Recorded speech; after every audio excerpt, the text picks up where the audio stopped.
All right, 1-2, y'all. It's your boy Fro Thizzle in the building. And today I'm going to be talking about the 2016 film, Ouija, Origin of Evil, the prequel to the first Ouija film. Ain't nothing to it but to do it. This one's about the family that owned the house previously before the people in the first film. This one's based in the 60s, and I really like this direction that they took. Reading up the trivia, I think the director Mike Flanagan wanted to film this movie on film, but he wasn't able to, so he resorted to more digital effects like the grain and the scratching to give it a more old school feel. But I do love the overall look, and I think the director and the set design and I think all the costume department and all those guys did a good job. So the mother of the family, Alice, runs a scam with her two daughters, Doris and Lena. They scam by reaching out to people and making them think that they can talk through their relatives through the spiritual realm. Lena eventually gets tired of this, and one day when she's with her friends, she ends up playing a Ouija board.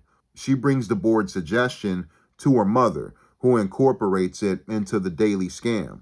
But she finds out that the Ouija board is actually real, and she ends up doing what she's been doing, but it's no longer a scam since the board is real. So she has people over trying to console them, saying, hey, your loved one and your relatives saying you missed them, you forgive them, shit like that.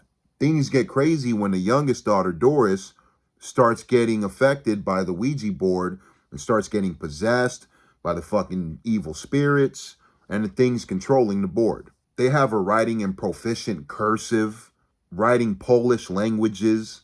There's times where she's able to control other people's movements. There's this kid that bullies her at school, and he's about to hit her with a slingshot, but she controls him to move the slingshot to his face and pops in his face off screen. But I did like that scene. Alice is a widow, so the family's dealing with the loss of the father. There's a couple scenes where they try to tackle the emotional side, and I thought the actors did a good job with this. Both of the girls go to the same school, and the principal is a priest played by Henry Thomas, or better known as Elliot from E.T. My favorite performance in the film is from Henry, and I would say my favorite character as well. He lost a loved one as well, he lost his wife, and we see this sort of uneasiness whenever he's on screen, whenever he pops up. Thanks, Plane. I would also say a pretty damn good acting job from both of the daughters. Like I said before, Lena's tired of the scams, and she's pretty skeptical in the first half when the Ouija board is coming to life. But as the film goes on, the doubts start leaving and she starts accepting all the crazy shit popping off. When the youngest daughter, Doris, is using the board, she's thinking that she's talking to her dad. But of course, they're opening up a portal of also evil spirits. I will say that the jump scares did work a tad bit better for me in this film, but that's not saying much either. There's still jump scares and they still feel like Hollywood jump scares. There's one or two times where Doris or somebody else becomes possessed, and it came across a little goofy for me at times. But there were also a handful of moments that I did enjoy, some visuals that I thought were a bit creepy.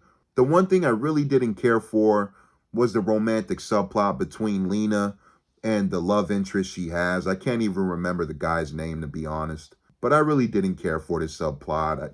I think it could have either been shortened a little bit or taken out. You know, I didn't care for it.